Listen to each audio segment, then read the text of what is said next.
Qui c'est les plus forts, évidemment, c'est les Verts. On a un bon public.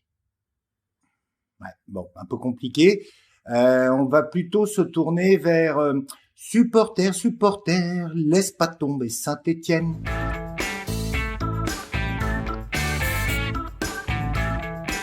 Salut à toutes et à tous, chers supporters des Verts. On se retrouve comme chaque semaine avec deux chansons, deux ambiances, et on va plutôt effectivement choisir celle de Daniel Balavoine, supporter, laisse pas tomber Saint-Étienne, milieu des années 80, et non celle de Jacques Monti qui célébrait, comme vous le savez, les grandes années, les belles années, c'est-à-dire les 70s et notre finale de Coupe d'Europe. On se retrouve donc, après cette terrible désillusion, la troisième, sur la pelouse du Stade Brestois, avec une belle valise, une bonne valise comme on les aime, comme on n'y était plus tellement habitué, faut bien le dire.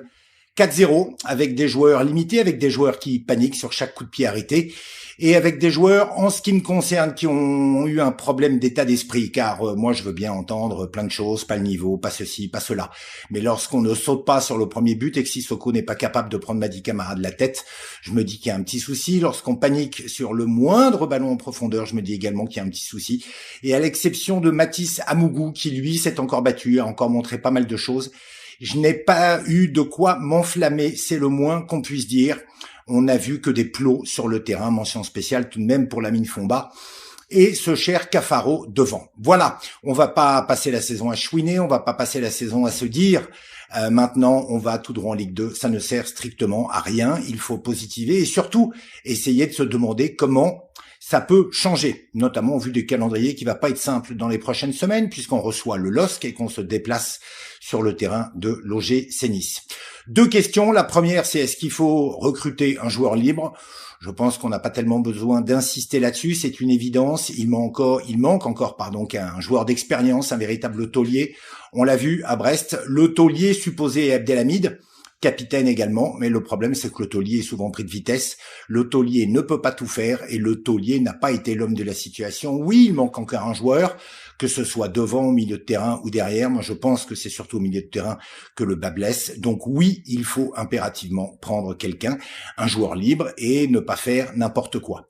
Seconde question, et elle va vite se poser, je pense que c'est même le cœur de certaines réflexions de supporters des Verts depuis quelques jours sur les réseaux sociaux. Est-ce qu'il faut continuer à faire confiance à Olivier Dalloglio ? Je pose la question et en même temps je me dis que la réponse, elle va vite arriver. Pourquoi ? C'est-à-dire que si les Verts perdent contre le LOSC et si les Verts perdent à Nice, il est une évidence que Dalloglio ne va pas continuer très longtemps sur le banc de touche des Verts. Moi, j'ai envie de faire confiance à l'ancien entraîneur de Brest ainsi qu'à l'ancien entraîneur de Montpellier. Est-ce qu'il a été écouté, suivi dans tous les choix de la direction ? Je n'en suis pas certain. À lui de trouver les solutions. La trêve internationale n'est pas le meilleur moment pour faire bosser les joueurs, on le sait, puisque la plupart d'entre eux ne seront pas là. Mais je pense que Dalloglio, est en mesure de trouver des solutions, de choisir les joueurs, et j'espère qu'il ne fera pas les mêmes erreurs, notamment lors de ces deux derniers matchs, car je maintiens que Nzouzou à droite contre le Havre, c'est une erreur. Je maintiens que Fomba à Brest, c'est une erreur. Donc j'ose espérer que contre Lille, dans notre chaudron, et avec cette fois un Copner bien rempli, on verra des joueurs conquérants, mais surtout un meilleur état d'esprit, et surtout avec un entraîneur qui ne fasse plus de mauvais choix, et qui puisse aligner un véritable 11 qui ait de la gueule. Donc oui, il va falloir une recrue, un joueur libre, j'espère que les dirigeants ne vont pas se planter, et oui, je pense que Dalloglio est encore l'homme de la situation, et qu'il est capable de montrer, en tout cas au travers de ses joueurs, une toute autre copie que celle qu'on a pu voir contre le Havre, et même à Brest, car je considère qu'à Monaco, il y avait tout de même eu de bonnes choses. Enfin, un petit message personnel. Je sais que c'est dur en ce moment. Je sais que 3 matchs, que 3 défaites, moins 7, je crois, au goal average. On n'avait pas vu ça depuis l'année 1940. Mais voilà, on est en Ligue 1, on a de nouveaux dirigeants. Arrêtons pour le moment de tous nous plaindre et de ceci et de cela. De toute façon, l'avantage c'est qu'on ne peut pas y faire grand-chose. Et voilà, on essaye de terminer cette vidéo plutôt avec Jacques Monti plutôt qu'avec Daniel Balavoine et de se dire que qui c'est les plus forts, évidemment, c'est les Verts. On a un bon public. Je sais, je chante comme une casserole. Allez, à très vite.